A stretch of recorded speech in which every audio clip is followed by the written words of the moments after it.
They say school is supposed to be safe, a place to learn, to grow, to prepare for the future. But what if the very person trusted to guide you isn't human at all? What if the teacher standing at the front of the class is hiding something unspeakable?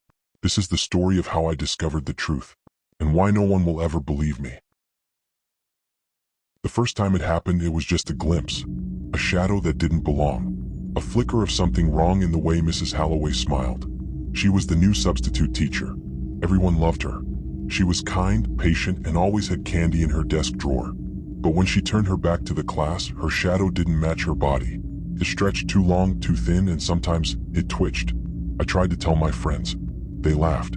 "You're just imagining things." But I wasn't. One afternoon, I stayed late after class to grab my notebook. The hallways were empty, silent. I heard her humming. It wasn't a tune, it was a low, guttural growl, like something trying to mimic music. I peeked through the door. Her skin was peeling. Not like a wound, like a disguise. She was pulling it off in strips, revealing something beneath. Something with scales. Her jaw unhinged wider than any human mouth should, and rows of teeth glistened in the dim light. I froze. She sniffed the air. "Who's there?"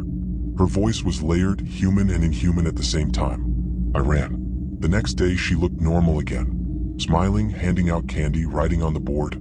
But when her eyes met mine, I knew she knew. I tried to tell the principal. He laughed. "Mrs. Holloway is one of the best teachers we've ever had." I tried to tell my parents. They told me to stop making up stories. But I wasn't making it up. That night, I woke to scratching at my window.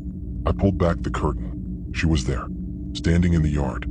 Her smile stretched too wide, her teeth glinting in the moonlight. She raised a finger to her lips. The next morning, 3 kids were missing from school. No one questioned it. No one even remembered them. But I did. And now she's watching me.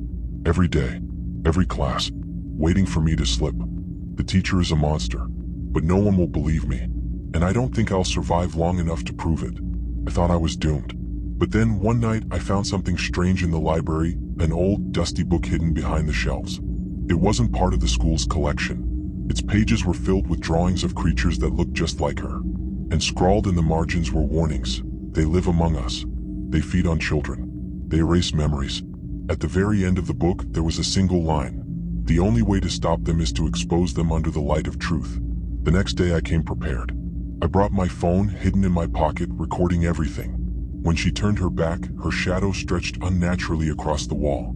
When she smiled, her teeth glinted too sharp. And when she leaned close to whisper in my ear, her voice cracked into that guttural growl. I uploaded the video that night. By morning it had spread everywhere. Millions of views. People couldn't deny what they saw. But when I got to school, the classroom was empty. No students. No teacher. No one at all. The building was silent. And then I saw it, written across the chalkboard in jagged letters. "You shouldn't have told." The lights flickered. The door slammed shut behind me. And I realized, maybe exposing her didn't destroy her. Maybe it only made her angry. If you ever find yourself in a classroom and something feels wrong, trust your instincts. Look closer at the shadows. Listen to the sounds no one else seems to hear. Because sometimes the monsters don't hide under your bed. Sometimes they stand at the front of the class. Don't forget to subscribe and turn on post notification for more.